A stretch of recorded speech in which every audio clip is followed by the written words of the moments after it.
Hello, thank you for joining us for today's interview.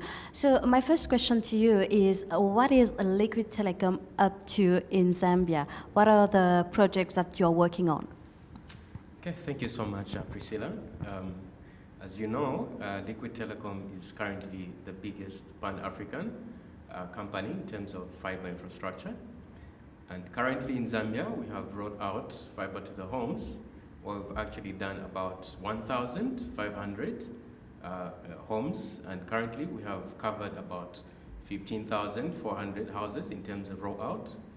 And on top of that, we've also started rolling out over-the-top products such as video on demand, and also trying to see if we can deliver IPTV over the same FTTH infrastructure. So this morning and also in the afternoon session, so the speakers are mainly talking about internet connectivity in Africa. So, what are your opinion? How can we upgrade or change the internet broadband facilities in Africa? That's actually been our strategy in the past 5 years or so. When we started off as Liquid Telecom in Africa, one of the things that we focused on was to roll out fiber to the MNOs, fiber to the homes, and fiber in countries where we know that microwave has been so dominant. And so, having taken up that challenge, I think we would marry it with the developments that we've seen in terms of MNOs and other players in media, for example, that have been taking up such services simply because they are unable to deliver most of the broadband services on traditional platforms like microwave.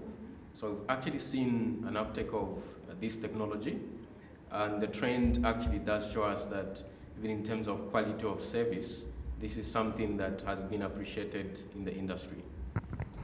Thank you. So you just mentioned the first question that you are working on your OTT, VOD platform. So how is it going on? We did start off with a project called EPD, which was purely video on demand. After that, you may be aware that Liquid, working closely with Econet, did come up with a product called Ikwese TV. Now, what that does is we've included TV services apart from video on demand, and a lot more content has been included, including some of the channels on EPL. Above that, we've also decided to start delivering video services. There is a product called Starleaf, which is quite common among the enterprise customers. And so those are just some of the over-the-top services that we're delivering on infrastructure. Okay, so the video on demand IPD TV, so is it a free one or a paid one? And also, what type of content do you provide to the subscribers?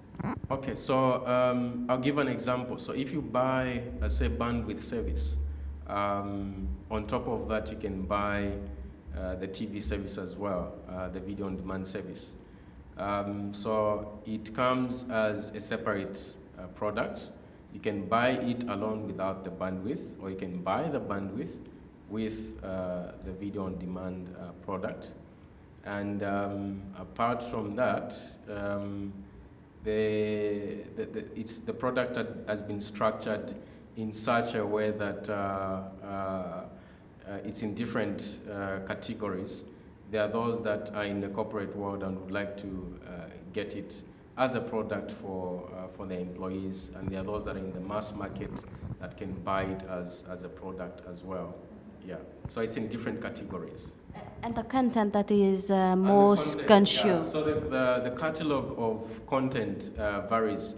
We did include some of the local content, like in Zambia.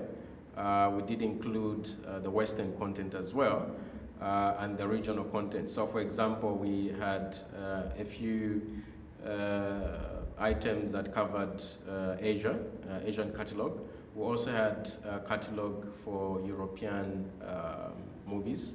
We also had a catalog of local content specifically for Zambia, Zimbabwe, and all those countries that were using EPD and are using Suka TV. Yeah. So till now, how many subscribers does EPD have? Okay, so here was the way it worked out, as I said before. We started off with EPD, and now we went to have a different product called Kwese TV. Now, Kwese TV obviously originated from EPD. At the moment, I think we should have way over 5,000 subscribers, but that is in Zimbabwe, then it's extending to East Africa. The 5,000 is in Zambia only. That's Zimbabwe and part of East Africa.